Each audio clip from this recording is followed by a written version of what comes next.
Assalamualaikum warahmatullahi wabarakatuh. Kami dari kelompok 3 akan memaparkan materi tentang antihipertensi.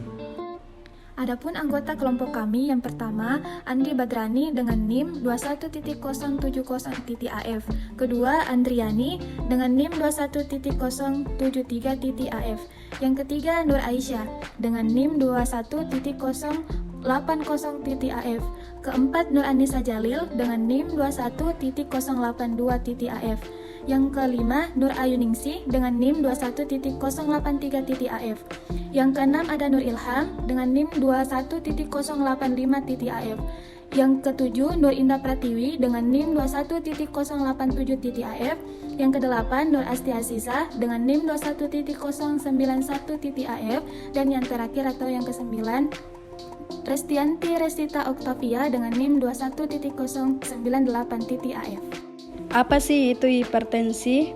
Hipertensi atau tekanan darah tinggi adalah suatu keadaan di mana tekanan darah sistolik lebih besar dari 140 mm hidragirum dan atau tekanan darah diastolik lebih besar dari 90 mm hidragirum.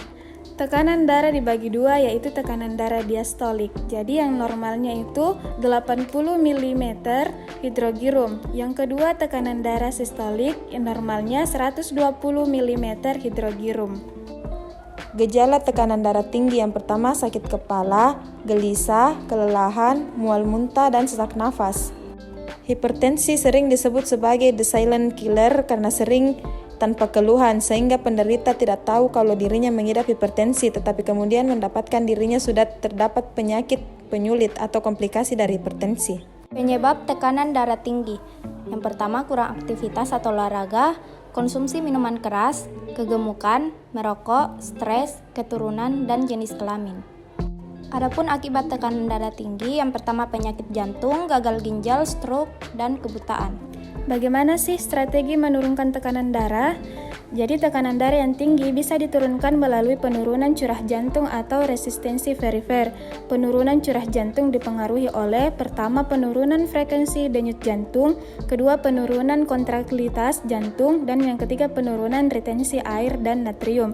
Sedangkan retensi perifer diturunkan dengan menghambat vasodilatasi.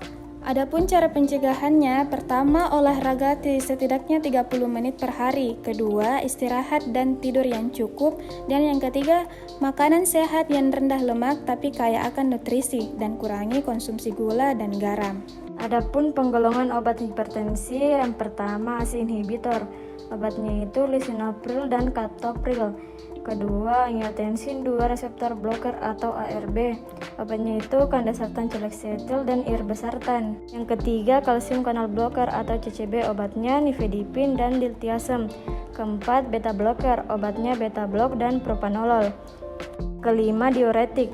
Diuretik terbagi menjadi 3. Yang pertama, diuretik loop, obatnya itu bunotamide dan furosemid.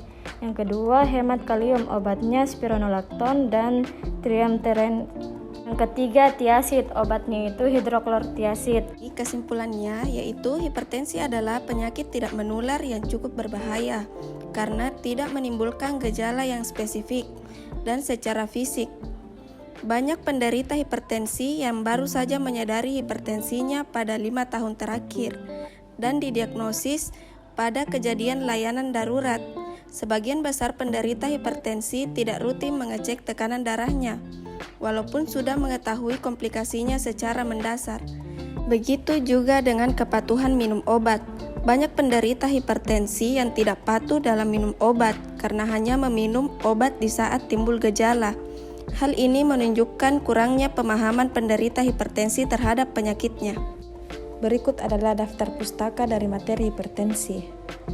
Sekian dari materi antihipertensi, semoga bermanfaat untuk teman-teman. Jangan lupa di like, di subscribe, dan di share. Terima kasih. Assalamualaikum warahmatullahi wabarakatuh.